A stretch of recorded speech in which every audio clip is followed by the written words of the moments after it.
that many people were waiting for the election to short the market. Well, they're 200 handles late now. Okay.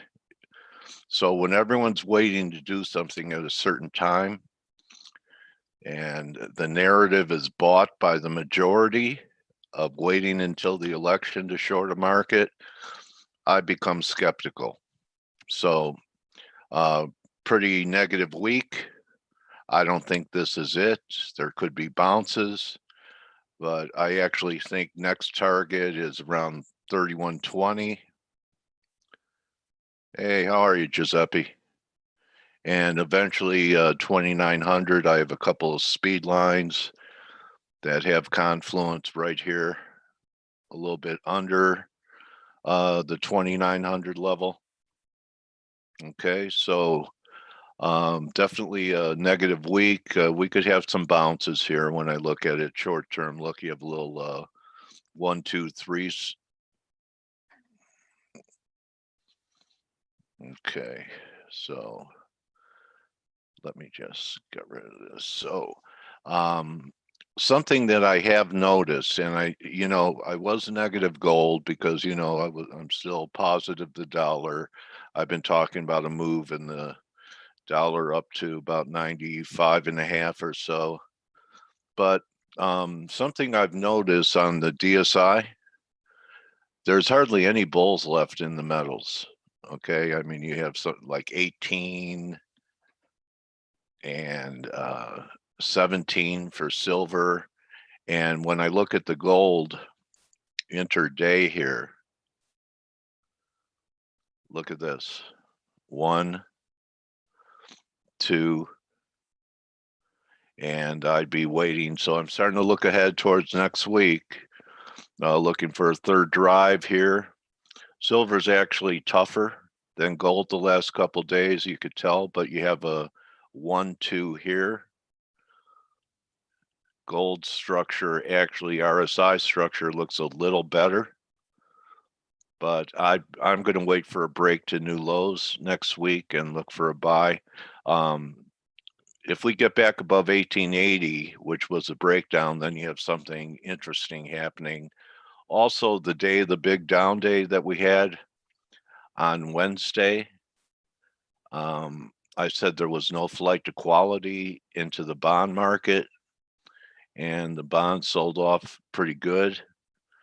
Still looks like, we could put it in a higher low, but, you look at the 10-year and, we're still correcting. But the only thing that's containing rates now is this. Okay. That's your, is that your 200 day? Yeah, that's your 200 day. Kind of looks like a triangle. Maybe they could hold yields down if we get some follow through to the downside and risk. But over this, there's open skies. Okay. To at least a 1% yield. And I'm thinking higher. And this won't be so great for commodities. And it may not be so great for bonds. Initially, the higher yields, people are going, well, maybe that's indicative of economic growth. But you see this candle here, when rates went up yesterday, that was because of a crappy 10-year auction. All right. Lousy. Bid to cover, weak. So you could have rates go up just because there's no demand for the product. Okay. And I think that's what's going on. People are waking up to our endless deficit spending, and they want more than 1%. Okay. And, they want more than 0.8%. So that's what I see there. I don't think the VIX is done, even though we had a pullback yesterday. I don't think we shouldn't even get back near the breakout. So you probably look for, spots to buy it. Maybe it'll try this gap at 34, but I think we're going into the 50s. Okay, before this is over, especially if I'm right about 2900, I would think that we could get into the mid 50s. And let's see, anything else? Looking ahead for next week, I think there could be a trade here. I'm not sure how deep this is going to be, but this euro pound is starting to look attractive to me. We're actually making new lows for the move, and I don't think we're confirming it. We're not confirming it. I think Greg is going to be with us last week, and he talked about 89 and a half. Okay, so I'm going to be watching euro pound next week. I don't do a lot of new positioning on Friday. In fact, I teach don't try to make your week on a Friday. And you can't ignore the very good week that the dollar had, right? Here's your weekly. We have, and this is something I was talking about with Elliott people who thought that for sure we were just after this will ABC. They thought we were going to wash to new lows. My contention was we'd put in a higher low and that there was one more wave left up here. I'm not an Elliottician, but it looked incomplete to me. And this wave could take us up towards 96. I think the dollar going up and the S&P is going down could stretch into the end of the month. Old Wall Street adage is that bears feast on Thanksgiving. So that's less than a month away. So those are some of my thoughts. Oil, been working that one pretty good. And, I'd look for a nice rally to sell, maybe back to 38 if we could get it. But oil still could work lower. 36 was a big level that it's trying to hold. I don't think this is done either. And I think that's one other thing that I'm looking for next week. And that's look at the yen here. All right. You have a 1, 2, and you could have a 3. Maybe all we do next week is flush out this low at 104 and then turn. 78.6 is 340.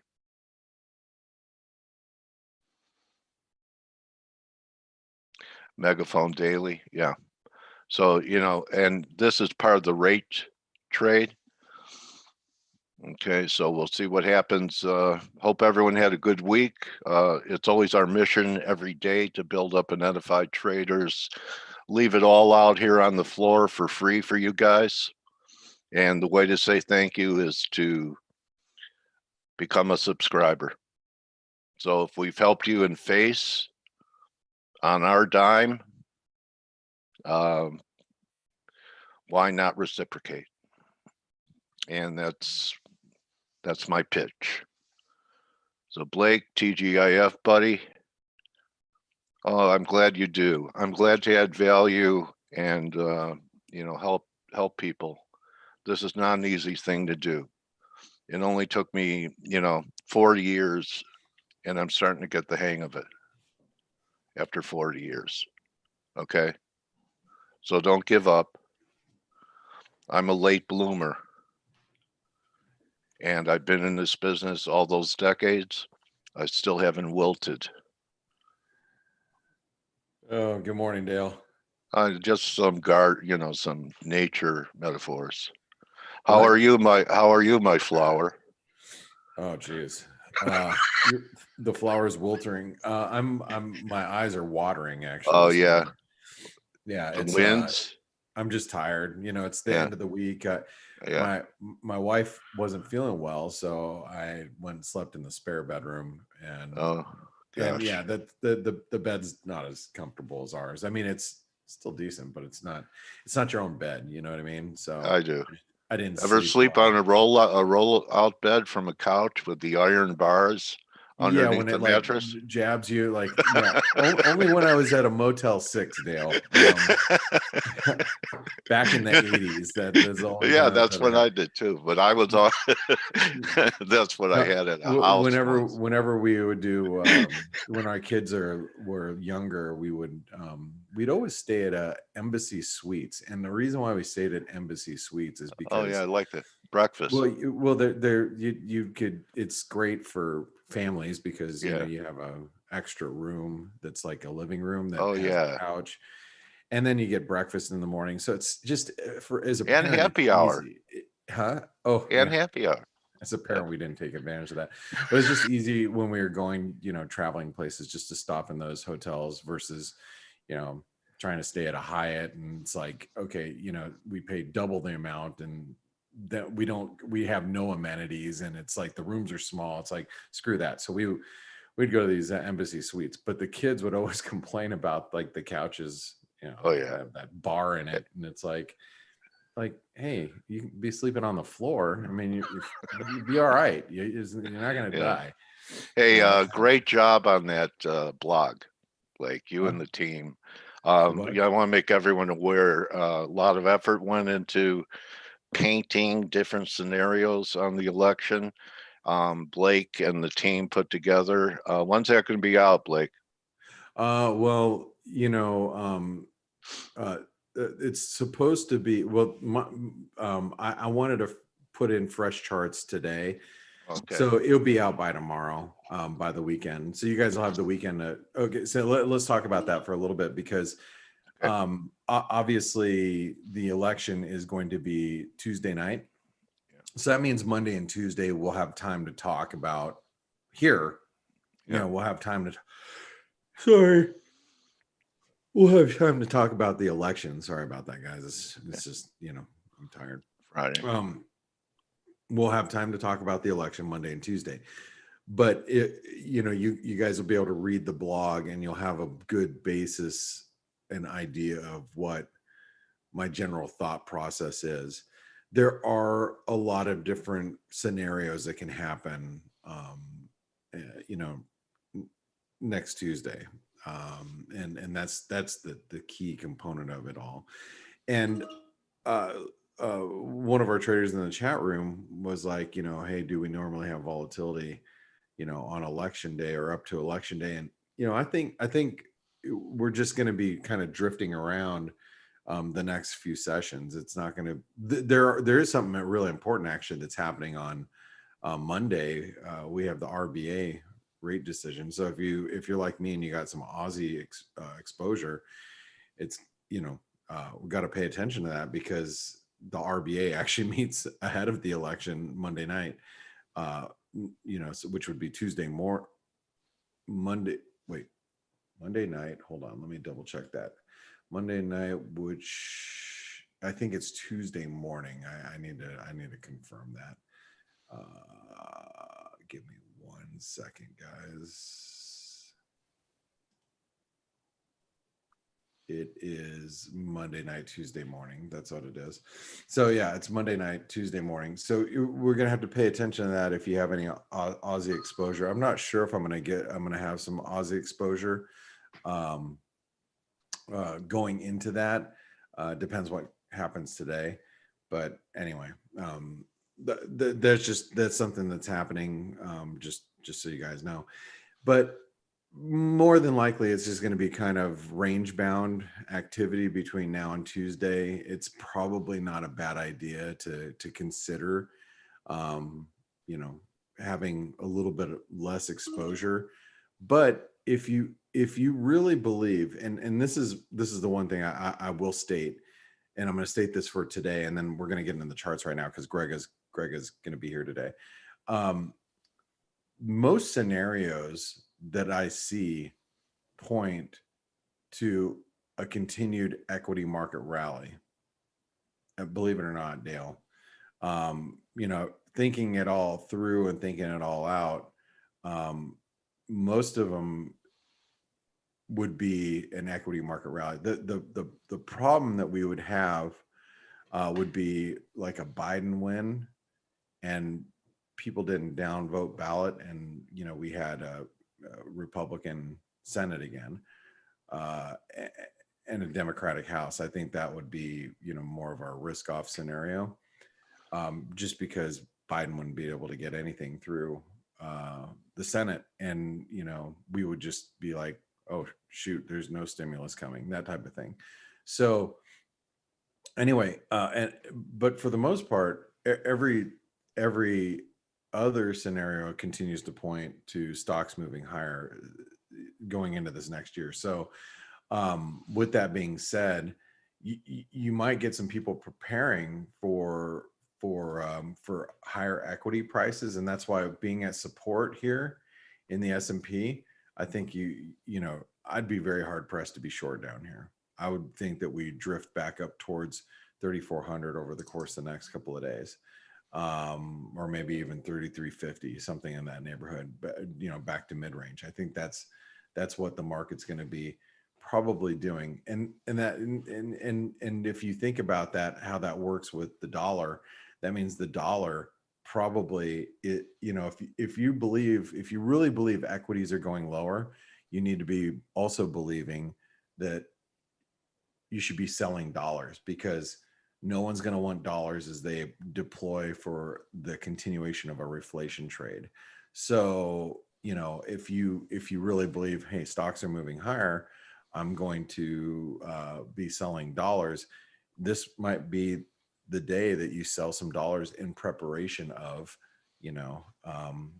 higher equity prices. So anyway, let's do this while I'm here. I see in Europe, we plunged below the support, didn't last very long.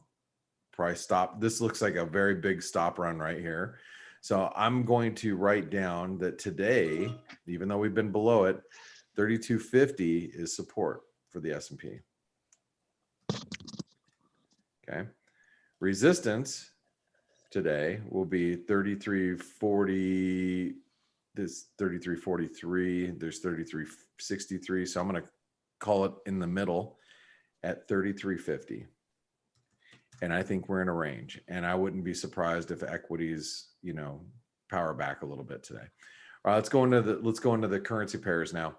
So the euro obviously got the beat down following, I almost called her Janet Yellen. Lagarde, Christine Lagarde. Thank you. The euro got the beat down, and I'll tell you, the euro still looks weak. And if stocks go down, this is the first place I'll be looking for. Like, let's say stocks go down following the election for whatever reason, whether I'm right or wrong, or let's just argument's sake. I'm going to be shorting the euro. I'll be shorting other things too. I'll be buying dollars against other things, but I definitely will be shorting the euro because the euro is not acting well. However, I do think there are a lot of people that are going to be waiting for the euro down here at 115. So, if you look at, and Andre's not here, so I'll just go ahead and do this.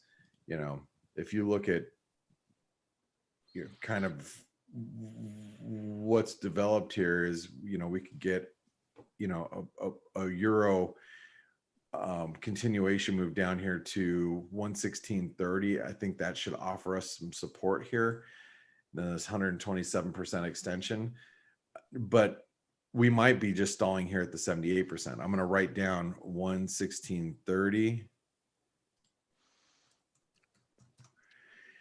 with resistance now. Any move back up today, any move back up to 117.20 should be resistance. It is trading heavier. But like I said, if you guys are a believer that the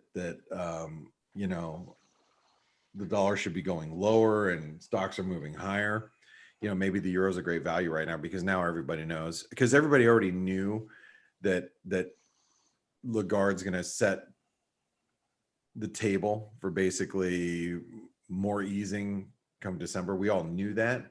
The risk was, is she going to, do something yesterday? She didn't. Was she going to lay the groundwork for December? Everybody knew she was going to, but she was really dovish yesterday. So that's kind of that. We're still dealing with the aftermath of the euro, but people will look at euro denominated debt and say, I was talking to guys in our office yesterday, and they're like, yeah, but these are just better levels for people to, institutions to diversify into euros, as that shift between, getting out of dollars, not all dollars, but, diversifying out of some dollars into the euro zone. this is the opportunity. So, um, I know those of you in Europe will say, well, Europe's got their own problems. Believe me, here in the United States, we've got our problems too. It's like you still have to do the old least dirty shirt in the hamper right now. Okay, I got to continue on. Let's go over to the cable. So here's the pound. We ripped up higher today. Not sure why, but we did. And so we held the 618. We talked about the importance yesterday of the 618 retracement. That comes in at 128.66. I'm going to write down today 128.70 because that's Your favorite guy is here today too, Blake. who? Mark Newton. We're Is he hoping here? we don't. Yeah, we're hoping we don't have another technical glitch. I rescheduled him. He's going to be here today. Oh, that's awesome. Okay, let's keep Joe off the. Yeah, that was what I was about to say. Oh, I As see. long I as we didn't keep want. I Joe didn't away. want I'm to. not gonna I put called any. it I'm not gonna blame anybody, technical- but let's just keep technical Joe away glitch. from the technology today. So. It wasn't Joe. It was a technical glitch. Poor Joe's like 130 is going to be resistance. Steve was very mean to him. Oh yeah, I You're whipped a mean- him. You're a tough And he liked it. taskmaster. Aussie. Okay, so the Aussie. So yesterday the Aussie dollar slumped through this trend line, and I saw a bunch of other analysts getting all bearish the Aussie, but I'm like, yeah, I don't know if you should be doing that. I thought we were going to take the stops below 70 cents first, but we never did. But we're holding 70 cents. But you can see we have a wedge. This is and I'll just tell you guys, this is a bearish wedge. If you guys don't know why it's a bearish wedge, it's because we have lower highs, consistent lows. So when you look at a bearish wedge, I always tell you guys, if I had to throw a number on it, I would say there's a 60% chance we break lower. There's a 40% chance we still go higher. So just because it's a bearish wedge, that just means it has the propensity to go lower. Doesn't mean it has to go lower. All right. So It sure measures big. Yeah, it does. I mean, look, this is following the election. I mean, we could have. If you take it from the top to the bottom, yeah, it's huge. I'm gonna try to aim logically. You don't want to freak people out that it could go to 64 or something. Yeah, I mean 66. There's 73. Here's 68. I'll tell you what, though. I think Greg is looking for that, Blake. That we could go down there in a complex correction before a low. If stocks continue higher, the one thing that's for sure to follow in the next year is inflation. Oh yeah. And I think if stocks continue higher here, you have to be long, these commodity currencies, especially the Aussie's not breaking below. You could probably get long the world after this correction in the S&Ps. If we have except the dollar. So 70 cents. What do I know? Huge support. Sorry, Dale. I just got. That's all right. I'm going to continue on before Greg gets here. Okay. I'll be back in a minute, bro. Okay. It's the only way I could control my mouth. Let's go. I need to get all the way over to the Canadian because we have Canadian GDP in a few minutes that Stelios would forget to remind me about. So, but don't worry, I'm on top of it today. Here's the Kiwi. Yeah. So the Kiwi 618 retracement is also holding. You see that right here? Okay. 618 retracement is holding, and that's a confluence, guys, right here. 78% retracement. So that comes in at basically 66 cents. It's 65.90, but whatever. Okay. Do I think the Kiwi's bullish? I'd rather play the Aussie on the long side, but look, if stocks move higher, we're going to just negate this. We're going to negate this head and shoulder pattern because look at the overall. Let's just look at this for a second. Will you just stop and look? No, Stop what you're doing and look. I got your You attention. sound like didn't my I? mother, man. I got your attention. I mean, everybody, you might have been all, looking at other crap, some of you are, surfing the internet and you're like, oh, yeah, I got to stop and look at this. So look at the Kiwi. I mean, we broke this multi-year downtrend line. Yes, we have a head and shoulder pattern, but let's not forget the fact that we're above this multi-year trend line, which is bullish in itself. So, if stocks go higher, we will do this. If we go to all-time highs in equities, we are breaking out this way.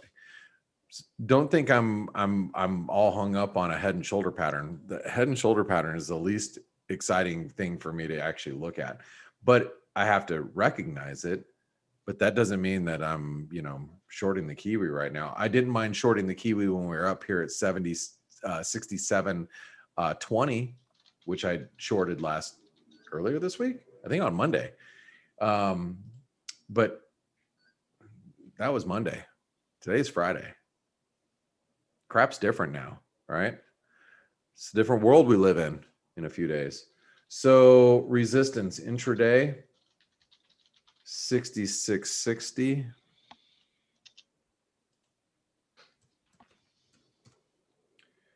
Remember, everything's pretty much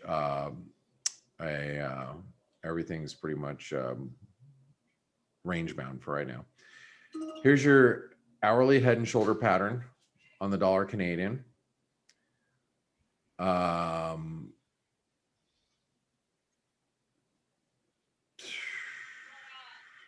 see where this thing can go. I mean, because support's right here. We have GDP coming out momentarily, so let's just think about what happens here. Basically 132 would be support on any drop. So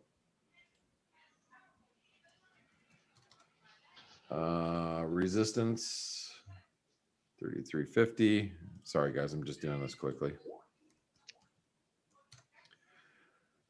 I don't know about you guys, but we just checked another checkbox for 2020. We had a few minutes ago like a huge earthquake north of Samos, and reports are just coming out that buildings actually fell, so probably people died. Oh, that's not good. Yeah, we felt it in Athens. I mean, it was like 40 seconds or so. Wow. That's so we checked that box as well. Let's see what else.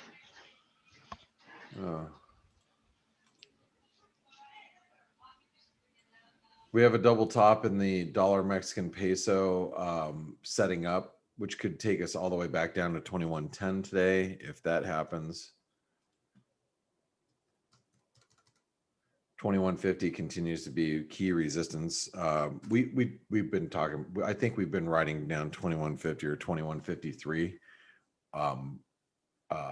all week long. So you'd have to go back and take a look at your notes, but I'm 99% sure we wrote down one of those two levels.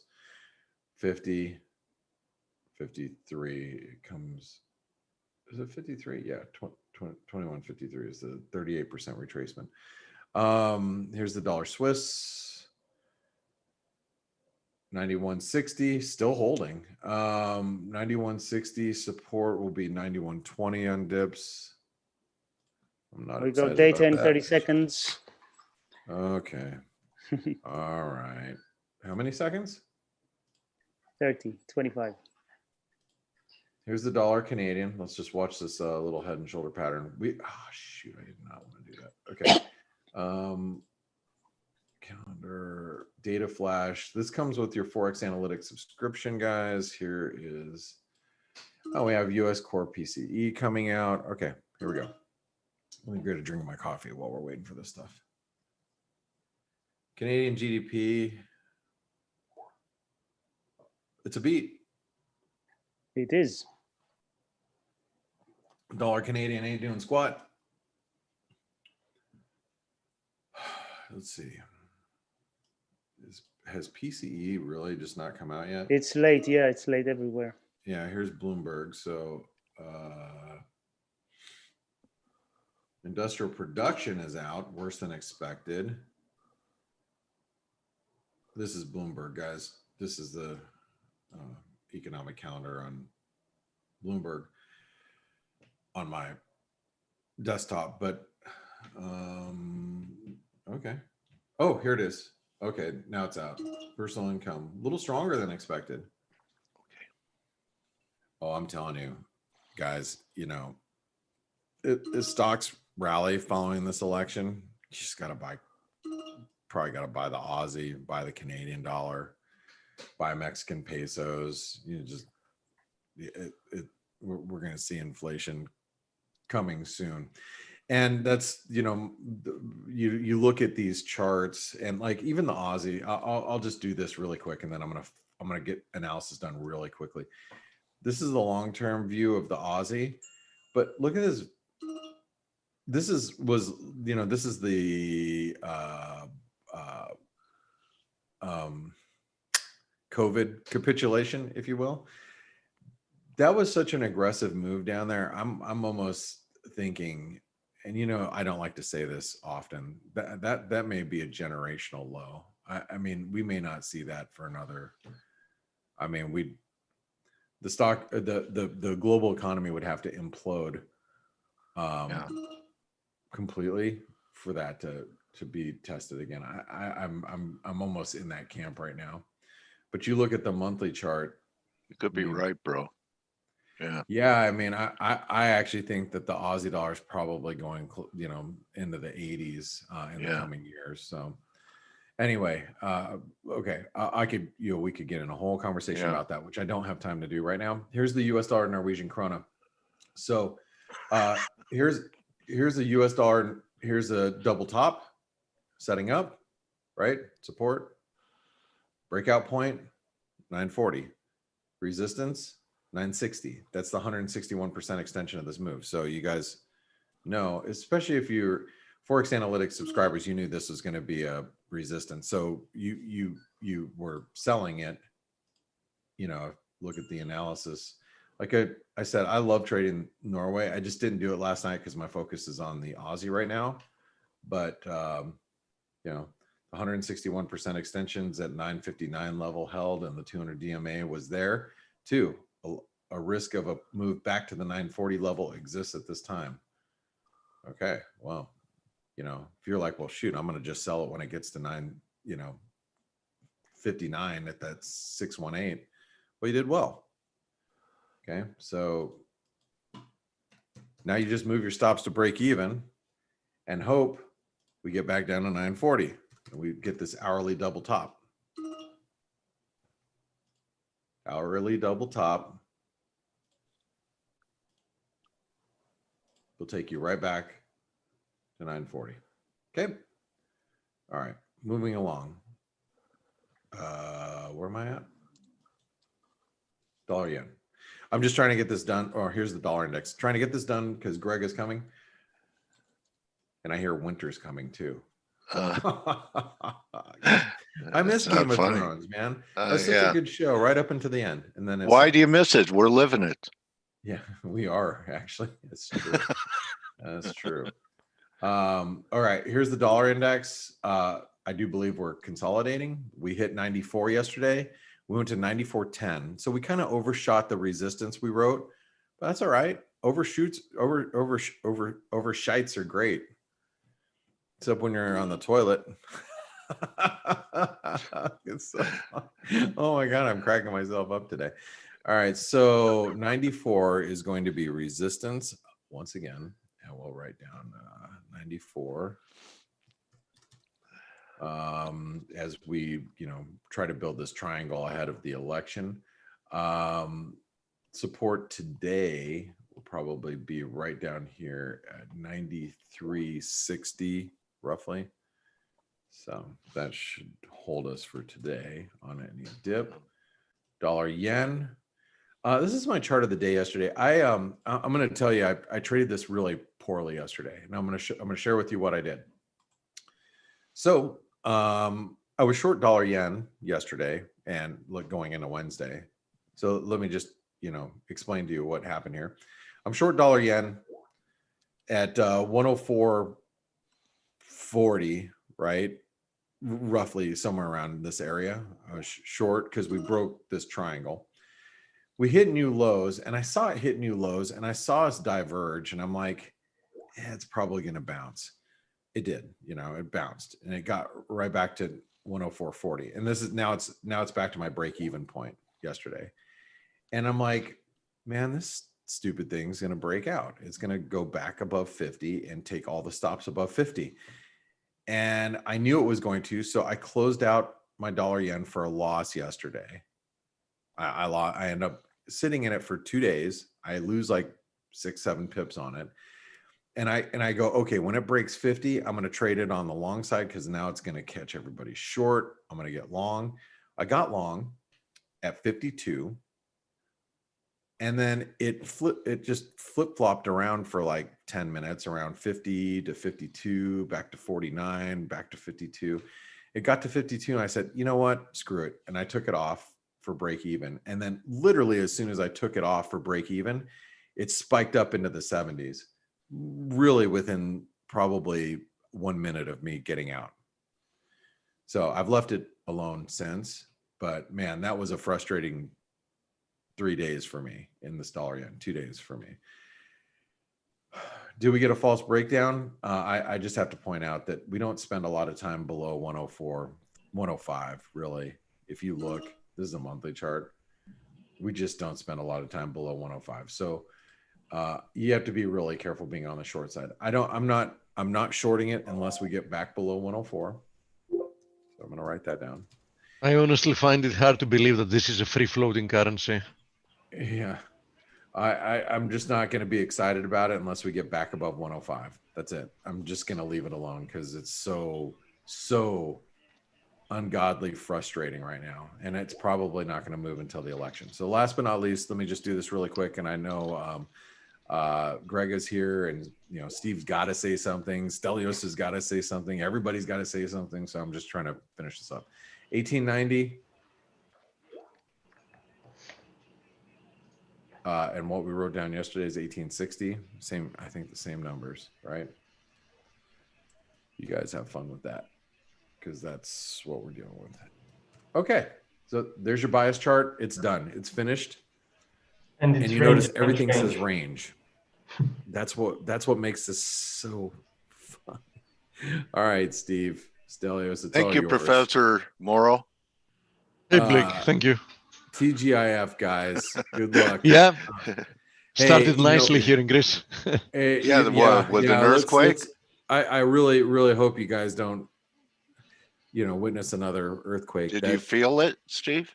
Oh yeah, the building was shaking for like 40 seconds. And Oh my imagine it God. was, it was really far away, East Greece. But unfortunately, from what I see, buildings have fell both in the west coast of Turkey and in these islands. So pretty sure there are dead people.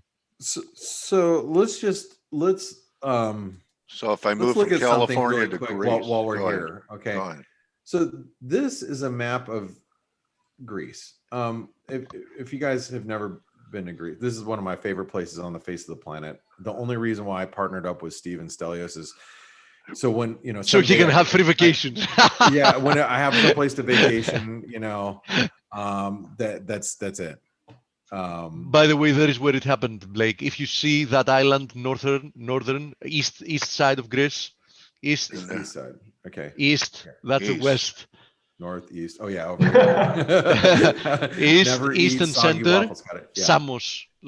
More to the left and lower. Oh. More to the left, to the right. Sorry. Now, okay, right there. here. Oh Samos, yes. Turkey. Oh Okay. wow, right on the border. Yeah, and imagine we the building was shaking in Athens, which you can see how far away it is, like for 40 seconds. Wow. Wow, that's crazy. How many Well, miles you see- away is Athens from there? You see all of these islands. The reason why I they're don't know, so must be spread apart 500, now 400 is because of all the miles, earthquakes you over the said. years. 300. Wow. Yeah, I'm that's joking, a guys. powerful one, man. Yeah. Huh? So do all those islands get inundated after that? Do you get like mini tsunamis on those islands? Sometimes No, listen. after The good earthquakes? thing about the Aegean Sea is that it's very calm because, as you see, it's like more of a Yeah. closed sea. Yeah. So I don't think there is. I mean, they gave a tsunami warning, but we've never had one in history, as far as we know, because Okay. there is not enough like space Open for the ocean. Yeah. exactly like- for the wave yeah. to build, and exactly, and that's why it's always nice and calm even during the summer, and it's also warm sea. yeah. God, I All right, gotta guys. get Well, over hey, there. Steve, go ahead and take over from here. No, Good let luck, every- Grega grab it. Yeah, Grega's coming. And I want to say, hey guys, before we go, remember, if you want to try to get Forex Analytics for free, you can for a period of time. You just become a Pepperstone trader, a customer, and you can go to the Forex sponsored page on our website, and you can learn about Pepperstone, one of the biggest FX brokers in the world. And you have to use this link because that signals us that you've done so. And then we can link your accounts and give you some time to join our community, because there is no better time right now than to take a trial of Forex Analytics, because you get to use it for 10 days. It's only $1. And then you can be in our chat room through this election process. And you can, this is, I'm going to just show you our chat room, and this is a boring Friday. And we're still talking and, posting charts and, I mean, and this is Friday on a Friday morning where usually it's super slow. So it'll be hopping here through the elections. So it's $1 just to, even have some friendly support, people that you can talk to that are, focused on the market. So, all right, guys, that's it for me. Have a great one. Have a great You have a weekend. good one, everybody. Blake. Have a great weekend, buddy. You too. Bye. Enjoy it. Hey, Hey, Grega, hey, Hey, Wizard. well, go ahead and grab the screen. Yeah, already doing that. So, where are we surfing? Yeah. That's the question, huh? Okay. You see this chart? Yes. Okay, where is the election result? Come on. Is there some elite wave count for that? Yeah, I would not be surprised if Trump wins and stocks recovers. I mean, everything is perfectly positioned for that. In 2020, nothing would surprise me in any case. Yeah, I mean, it's, markets don't like uncertainty. If Trump wins, we know what we will get. If Biden wins, we don't know actually what will follow. How about if neither are declared a winner for a month because of it being contested in the courts? Well, then we just stay sideways, I guess. Oh. I'm not sure, Greg. I think probably the reaction is going to be lower until we Yeah, get another something shock. Yeah. conclusive. Yeah. So I think Bush Gore, I don't know how many weeks that took before it went to the Supreme Court. I think it was a month. The hanging chads, and Gore conceded. No one's going to gracefully concede to this one. If it's Yeah, that's what I was saying. In any case, Yeah. back then things were a lot less Yeah, polarized. You know what I mean? yeah. Okay, so there's Greg's. Okay, Greg's so ready. All right. what we'll look at the S&P first. Yeah. I think, Grega, we can start with the standard set of the dollar and the S&P. One as Yeah. the most important, let's say, top-down thing you look at when you look at the FX markets, and one, Yeah. of course, as the risk barometer. Yeah, I mean, dollar is still in downtrend. What I see is just complex correction is still going on here, and actually we haven't seen such an aggressive sell-off on majors, despite seeing a very strong sell-off on stocks. So if stocks finds a support, I think that the dollar could be easily sent to the downside, or I should say commodity currencies would have a strong bounce. I mean, look at New Zealand dollar. I mean, it fell 150 pips or so. It's actually not much considering where we came down with crude oil and with stock market. So Good point. It's still posting higher lows. I mean, if you look at it, there is nothing bearish about it. Yeah, exactly. So I still think that if we find very good support, maybe next week, maybe on Wednesday, I think that dollar is about still to continue lower. And looking at this dollar index chart, it just confirms the idea that we are not reversing impulsively higher. We are just consolidating here, and I would not be surprised to see another drop here and retest of these early September levels. Can we go to 95.5 first? What happens if we take out the high up there at 94 or whatever? If we take out the high, then I would probably look for this wave 4 to be flat correction. Okay, thank you, Gregor.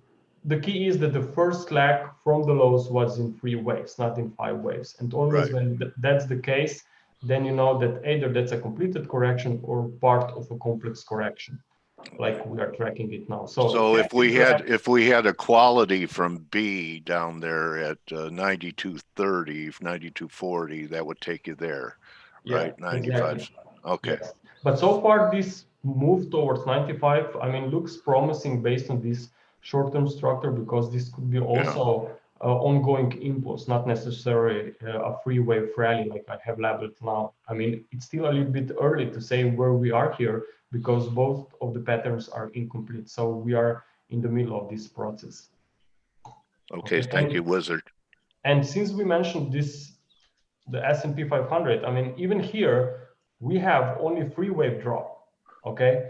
And we could be making here also now 5 waves down for a wave C, or if we can hold these September levels, then this can still transform into a triangle that, like we discussed with Dale last week. So in my opinion, it would be too early to say that we are going to see a very unexpected shock here, because this is not March when everything was new. I think markets are, or investors are positioned much better this time, or more careful. So I would not be surprised that if we see this dip from September highs, like a temporary correction, and just maybe to put some fear into the markets, but then I eventually think that we could be turning higher again. But even in this all uncertainty, I think that gold is still having a very nice pattern here. But firstly, for a continuation higher, but firstly, we have to complete this wave 4. I discussed last week that we are still not seeing this 5-wave rise from the lows to say that gold completed the correction, but rather forming a triangle here. And maybe we are headed down for a final push towards 1800 even. And then I would be on the watch for a potential bounce. But generally speaking, still, this is a very strong uptrend, while a decline from the highs is not strong at all. And even if you'll take a look, just let me share another screen here. If we will take a look here on the 10-year US notes, just a second. Yeah, they're coming out of here. Okay, so if you see here the 10-year US notes, we are still in uptrend. I think we are now just consolidating and looking at the correlation, obviously, with gold. They both actually very nicely turned to the upside here in at the end of 2018.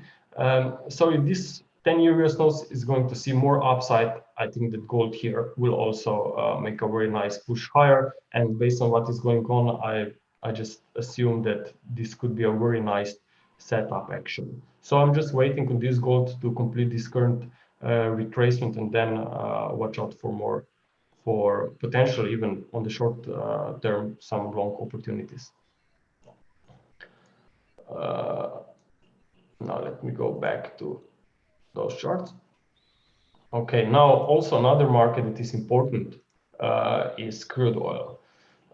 So crude oil is now coming perfectly down into this third leg of this ABC structure. I'm tracking a zigzag here. And always when you see a correction, what I'm expecting is a retracement back to the former wave 4, which in our case is around 34.60.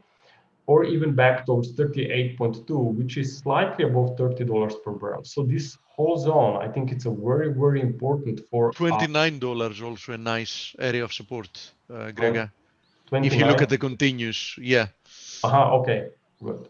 Yeah, so I mean, that's definitely important zone where we just have to be aware of potential bounce. Maybe some who look for stocks, for oil stocks, I think that maybe they will already start scaling in their positions for maybe for a longer term view. So I still think that next year crude oil will be higher, and we just maybe have to wait on this current madness, to wait on those lockdowns. They could not continue forever, obviously.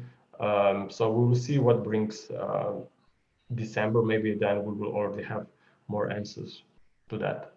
But from an Elliott wave perspective, it's a very beautiful setup. As I said, we are in wave C. Wave C should be made by 5 subwaves.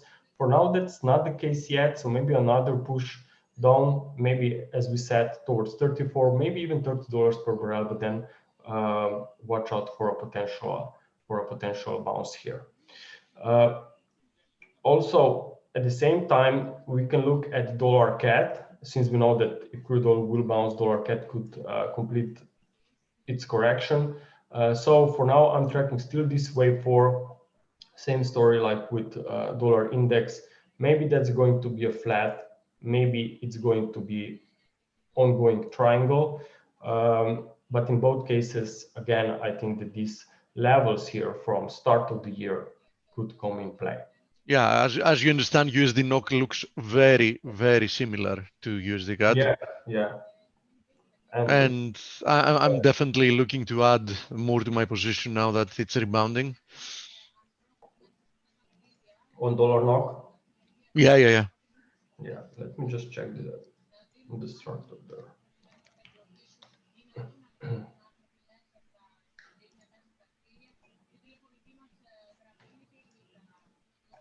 Maybe we'll see a retest of these highs here, if that was wave A and you had. I think we can even see a move higher than that, towards like 980. We have a nice resistance area. Yeah, something like that. That's what I'm waiting for. Yeah, it looks definitely overall, or generally speaking, looks a very clear pattern. You have 5 waves down, you have 3 waves up. So it actually just confirms the overall look for potential more dollar weakness and crude oil bounce.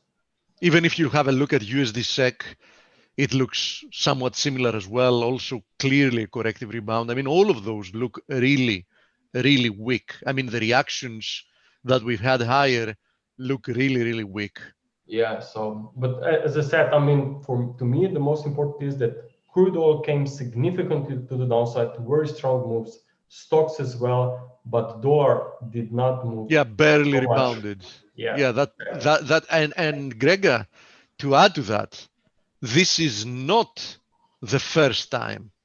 This is actually the second time, because even if we consider the reaction that the dollar had, given the huge destruction of equity prices in the first COVID phase, even there, considering that stocks were getting decimated, the dollar's reaction was not what somebody would expect. We didn't get a higher high in the dollar.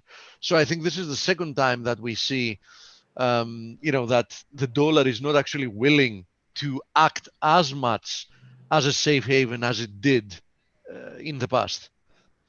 Yeah.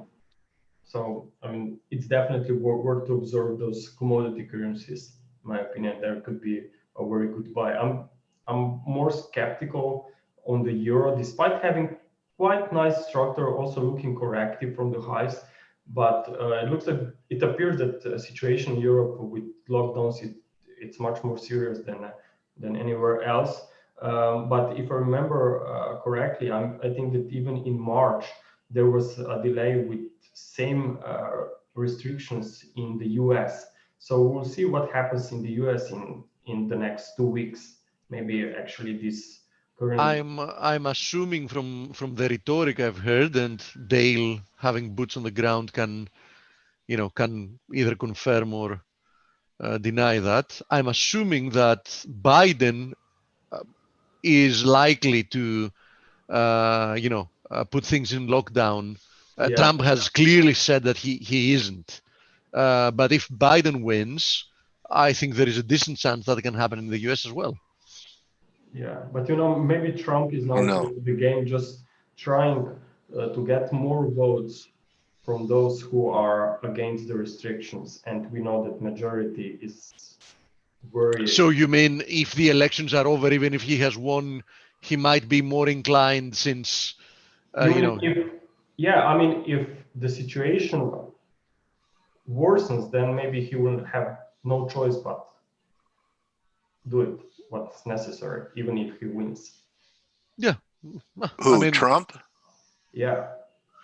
But he'll let the governors do it on a local level. He'll do it on a state by state level. That's what he's done all the way through. Except for that, he did have that period. But I think they're going to let localities decide on hot spots what to shut down. But, it seems like both of them really don't want to. And, what's going on in Europe, I don't think is like the last lockdowns, are they? Not yet. And I think they're going to try to avoid as hard as possible a complete lockdown. Yeah. But, restrictions have become extremely harsh. In some of the countries, they've now completely closed down restaurants. Yeah, we cannot. Bars. We are. Yeah, and you cannot be out without a very good reason. Let's say after 9 o'clock here in Greece, it's now 12 o'clock at night. So no, it's not an exact full lockdown like we had the previous time, and they'll probably avoid doing that. They've also, thankfully, in my opinion, they've also avoided closing schools. Because that's a big problem, as you understand. Parents at work don't know what to do with the kids, and if schools lock down, kids, especially young kids, they have a big gap in. If schools will lock down here in Slovenia, then my wife will probably get very nervous in the next 2 weeks because I'm going on therapy for that knee surgery that I had for 2 weeks. And as you know, Zala and Vid, they are 6 and 7 years old and both going to school. So imagine work from home, do lunch. Yeah, and having 2 kids running around. Both kids, school from home, and you are alone. It's a nightmare. Yeah, you cannot work like that for a month or 2 months. That's a nice excuse to go away for 2 weeks, by the way. Yeah. Now I'm now starting doubting that you even had a surgery in your knee. Steve, your knee bothering you today? Actually, yeah. Yeah, I think I should check it out. I might need a little bit of a surgery and then some, 2-week therapy at some some exotic place on planet Earth. Well, Grega, we have a minute if you want to wrap it because Mark Newton is in the house. I see you, Mark. Yeah, still, as I said, I'm expecting, I would not be actually surprised to see stock markets maybe trying to reverse higher, maybe already towards the end of next week. At the same time, we see US dollar recovering, but not much, which is a very important evidence that if stocks bounce, dollar could fall dramatically. But the most important asset that I would probably look for a bounce is gold, and crude oil could also be a very nice opportunity from an investment perspective, but not yet. I would say that towards the end of the year or next year, the crude oil could be much higher. Grega, I think I've asked you before, but not everybody's there every time. On the long term, on a long-term chart, what do you think this move lower in dollar is? Honestly, it's still a little bit it's still a little bit early to say, but we could just stay here consolidating for a while here between those 2016 lows and 2018 highs. I'm still undecided if this is going to be just a temporary bounce for a wave B and we go lower, or are we going to see much more upside? But as long as we are holding those levels, support and important resistance, I think that I just have to be aware of more weakness once current bounce is finished. But for now, it's still unfolding. Okay, mate. Thank you. So I'm more neutral here for now. Thank you. Have a good Let's weekend, see. Wizard. You too. Bye. Thank you, Greg. Have a nice weekend. Let's see now. Is the third time going to be the charm for Mark? Yeah, it will be. I think so as well. You know why? Because Mark Newton is a pro who has persevered for many years to hone his craft. You're very kind, Dale. Yeah. Hey, Mark. How are you, buddy? How you doing? How's everybody? Great. Nice to be here. Okay.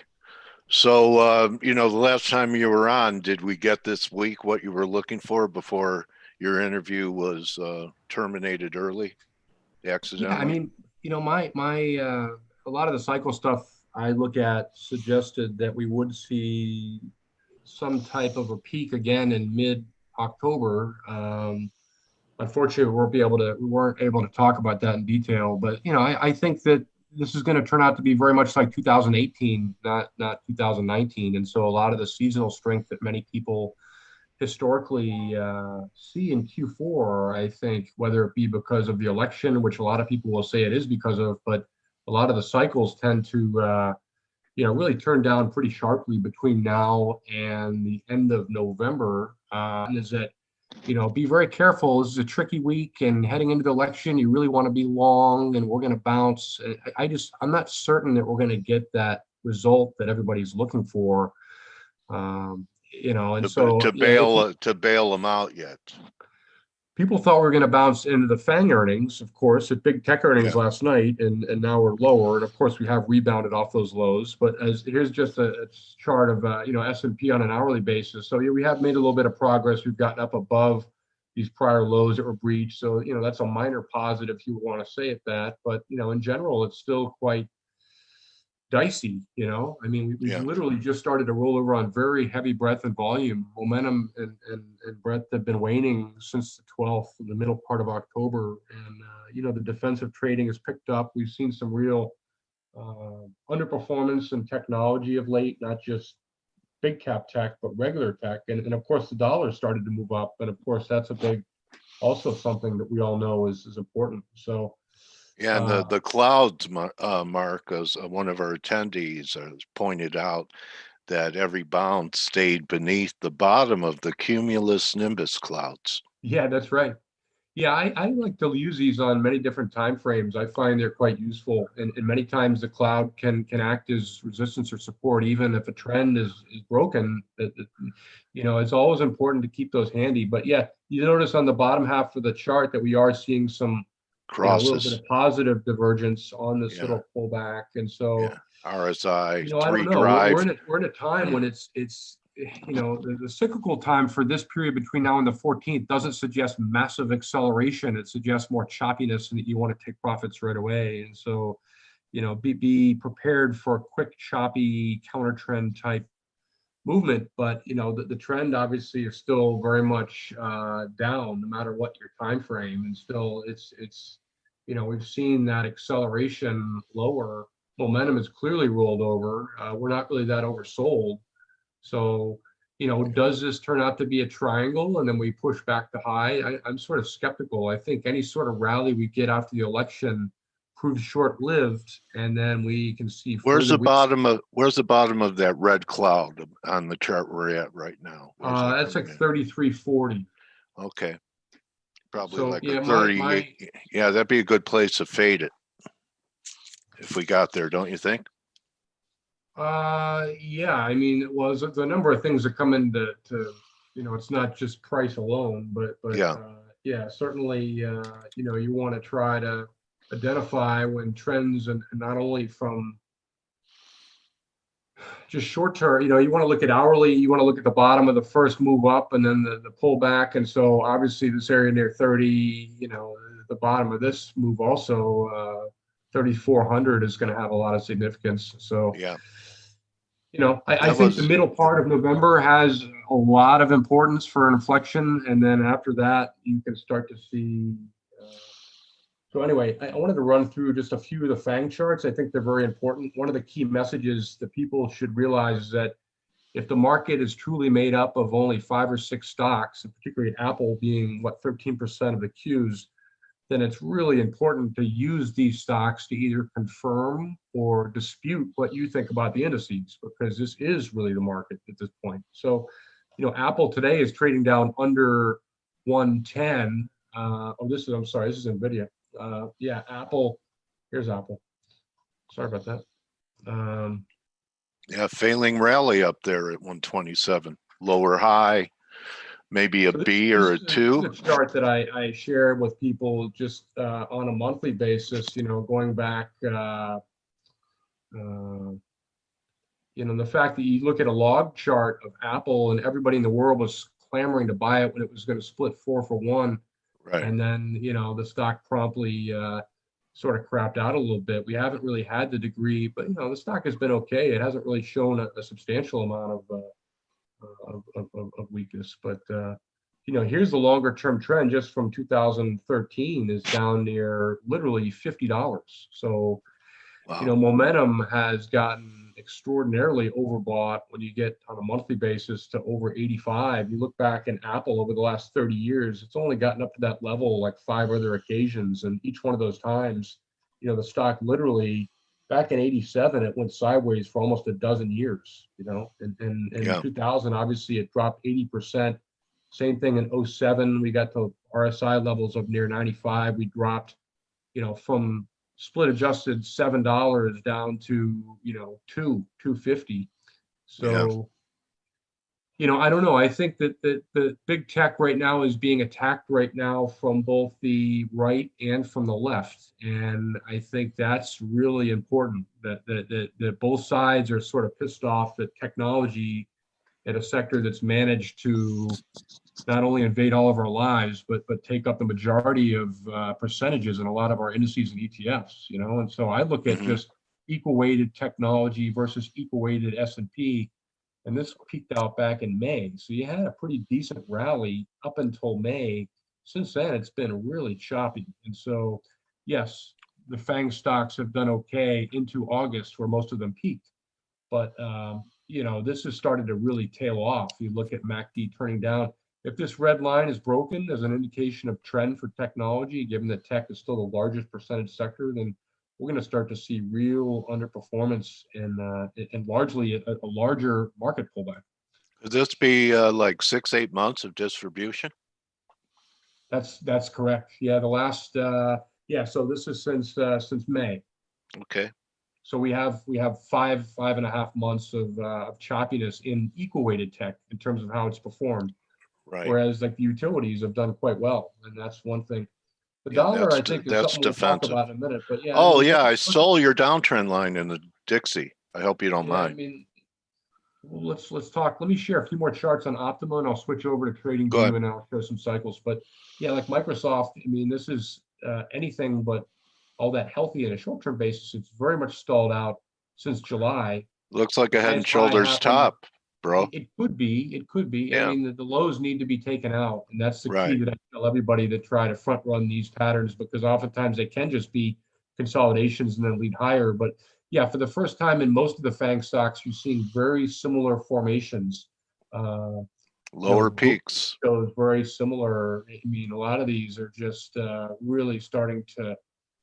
Pardon my colors. It's been an interesting transition for me in trying to figure it all out. So, but yeah, a lot of even Amazon, very similar patterns where you have the highest high was made in early September. You haven't been able to surpass that. So, we're seeing tech waning. The question is, can these other sectors really continue to pick up the slack and show a similar amount of following through on holding?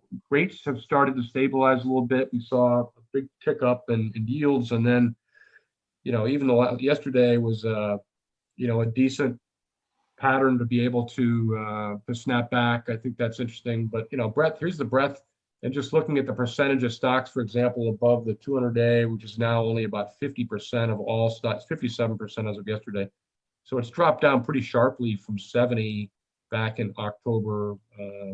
Percentage above their 20 is down to 16, and above the 50 is only a third. So you only have a third of all stocks that are above their 50-day moving average, even though markets really haven't shown that much weakness. I mean, we're down 5% this week, but you know, the AD line is sort of interesting when you look at the composite, the fact that we're nowhere near all-time highs. And here's the advanced decline, which double topped and now is starting, this has fallen off pretty dramatically. So yes, you know, if we moved up above these highs, then I would have a little bit more conviction we can rally. But I'm actually thinking markets weaken into December, and then we have a spring rally. And then as of next spring, if the cycles continue to work the way they have, the next spring, you really want to be out of stocks, and that you want to buy into pullbacks into either late November or the middle part of December, and then likely be prepared to sell out of any rally into the spring. Okay. Yeah, Got the picture. sentiment. So we're coming up on an election. I just want to make a couple comments about that, because I mean, it's Okay. gotten very close. And you know, to me, everybody in the world has been talking politics basically from a negative standpoint, even though the platforms are completely different. It should be very easy. Either you're for the platform or you're against it, but yet everybody's, you know, going into character assassination. But yet the spread is pretty small. So everybody says Trump's going to lose in a landslide. It's going to be a blue wave. Well, Rasmussen has the spread at 3. So I mean, that's like the Chiefs being a 19-point favorite over the Jets, and all of a sudden you see the spread at 1. People think, oh no way, the Chiefs are going to kill them. Well, maybe, but there's a reason why the spread is that low. Obviously, that's a pretty accurate poll. So it's going to be a lot closer result than many people think. And definitely think it's gonna contested, be Mark. contested. Huh? It will definitely be contested if it's close, especially, I mean, they're all lawyered up, right? I agree that both sides. Look, there's over. I heard there's 80 million ballots that have been submitted absentee. So there's really no way it can be counted as of November the 3rd. If anything, I mean it's gonna be an election month, but I'm thinking it'll be contested both ways, and it's going to be pushed out till December, January. And you know, I think if Biden were to have a clean sweep on November 3rd, then he would win. I think that it's going to be contested though, and I think there's a good shot that Trump wins it if it's carried out till January. And so, not to talk politics at all, but I just think that it's going to be a lot tighter. And that indecision, everybody's thinking, okay, market's weak now, but we're going to rally after the flag. Okay, that didn't work. So now it's going to rally after the election. Well, maybe, but I don't think that we're going to have all that much relief after the election. So if that's your reason for buying, then you really have to challenge that. All right, let me just share a couple charts. Nice insight, Mark. I'm going to see if I can do this here. Let's see. I'm going to put you on Face the Nation. So here's the VIX chart. Yeah, I'm sick of arguing. I know, bro. It's been a crazy trend. So here's the chart of the VIX. This is sort of interesting that you know, you have had this large base that and it's tough to look at applied volatility based in technicals, but in general, you know, certain patterns do tend to stand the test of time. But the first time we've seen, you know, the backwardation, we didn't see that in September, October, when markets were selling off. And so now, interestingly enough, you do see that. But yeah, let's just look at a dollar or just a Dixie chart real quick, because I do view this as being something investors really have to pay attention to carefully. I view this as being a likely 3-wave bounce, and we saw wave A as an ABC up, a wave B is down, and now we should have a 5-wave advance into the latter part of November, which should be a huge selling opportunity for the dollar, buying opportunity for sterling and euro. But right now, this dollar advance should cause real havoc for the metals. And so I think the metals likely are going to have a final pullback that takes us down under 1,800 in gold. I think yesterday the market showed its 2 days ago, Tuesday, Wednesday, the market showed its hand with regards to the metals, which have been sort of stagnating. And so, yeah, you really have to reckon with a lot if you're bullish on the metals, with the dollar breakout and yields starting to turn higher. And here's just the yield chart too. You've started to push up again in 10-year Yeah. treasuries. So if the dollar and yields move higher, then the real rates moving up are going to be really detrimental to any of those that try to buy metals. The other Right. thing is that crude is starting to really weaken, and that's also facing a cycle where we're going to start to drop off measurably. So, this is a bearish time of the year. We actually took out 2 prior lows from September, October in WTI. So for me, that is that's something to really be concerned about. That you can see, even though energy has been the whipping boy, it's been so Yeah. hard hit, it just shellacked. But I still Especially think the that it's oil still down shares have been even worse. Yep. That's still an area it's really difficult to buy into in the area we want to avoid and or short. I mean, for those that are clients, that I have a couple of energy shorts on my focus list, and that I do like, this area is one to avoid. And but yeah, it's a selective time. You really have to be careful about what you own. And the sentiment seems to have gotten, actually more constructive coming into this past week. It was interesting that we had all these problems or people to be concerned about being, contentious election, economy slow to rebound, lack of stimulus, COVID on the rise, no vaccine. It's only recently that, you saw the AII, the individual investor poll, really join. It went to neutral, and it's been negative the entire year. So now individuals are finally convinced that the Fed has their back. Rates are going to stay low. They're convinced that a Biden win is no longer going to be bad for the market, because everybody says the Right. blue wave, initially all those, wizards from all the high Wall Street firms wrote the reports saying that this could be a real negative and strip 9 points off GDP. Now everybody's saying, well, there's going to be so much stimulus that it's not going to matter. Well, maybe yes, maybe no. But still, I think it's funny the way that people have gotten really complacent about the election of late, and the Fed, or some stimulus is going to come down the pike. So that for me is a concern when you start to see sentiment on the individual side join institutional sentiment. And so, granted, we're not there, we're not ecstatic, obviously, and this week's weakness has brought things back into, it's guarded, right? But it's Yeah. certainly not all that complacent, if anything, and it's definitely not fearful, that's for sure. So I think it sets up for a really interesting period of volatility in the latter part of December. Okay. I want to share one more screen with you, and because this is interesting, because I joined the Foundation of Study of Cycles and ran the MY Composite cycle going back 40 years. And, here's a cycle that pinpointed highs pretty correctly back in the early part of 18, the latter part. It was early by about a month this year. And, what's funny is that it shows a pretty dramatic sell-off into the end of November, mid-December, before a pretty big rally into year end. So Yeah. for those that are aware of the cycles, yes, we do have obviously a lot of energy coming up into end of year, January, February. But I would argue that markets likely sell into that part and be similar to 2018 versus just thinking that after the election it's going to be up and away and everything's great. The other is the VIX cycle, and I like this only because it is an exact opposite cycle, and as you expect. I mean, markets are going to sell off, the VIX should rise. But yeah, this shows a move up and not really all that much tempering. Like, it shows the VIX actually moving pretty much higher into the end of the year. Yeah, nice. Yeah, that's a cool chart. I'm glad you're involved with these guys. Yeah, it's a great organization. I really respect the work of Andy Pancioli and Bill Cerubi, aka Bill Meridian, who's on the board, and Lars Vantinen, sorry. He's been kind enough to make the Cycle Finder available, and Dr. Smith. They have a lot of archives, which they just brought and established a new setup in Virginia. And so I'm happy to be able to be a member and just take a look at all the different cycles. And yeah, and now you're comfortable. And now you're comfortable talking about this stuff, Mark, which I think is a breakthrough. Well, what do you think, man? I think that look, I think that it's important to use all different inputs in your Yeah. process. It's certainly There you not go. the Fed. It's certainly not earnings.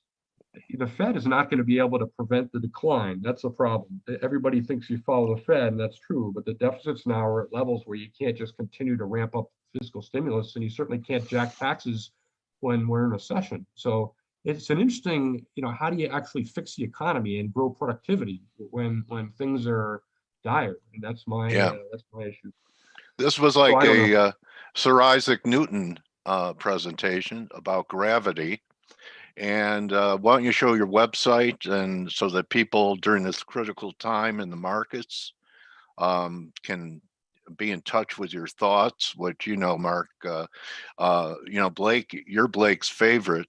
You're one of my favorite guests that we have here. And, Well, I hope to make it to your favorite soon, Dale. But yeah, can everybody see this? well, you're almost, you keep trying, I know I have a few technical difficulties, but some of them aren't my own doing. So well, I know, but yeah, it's a plug. It's nice. I have to be a diplomat because Yeah.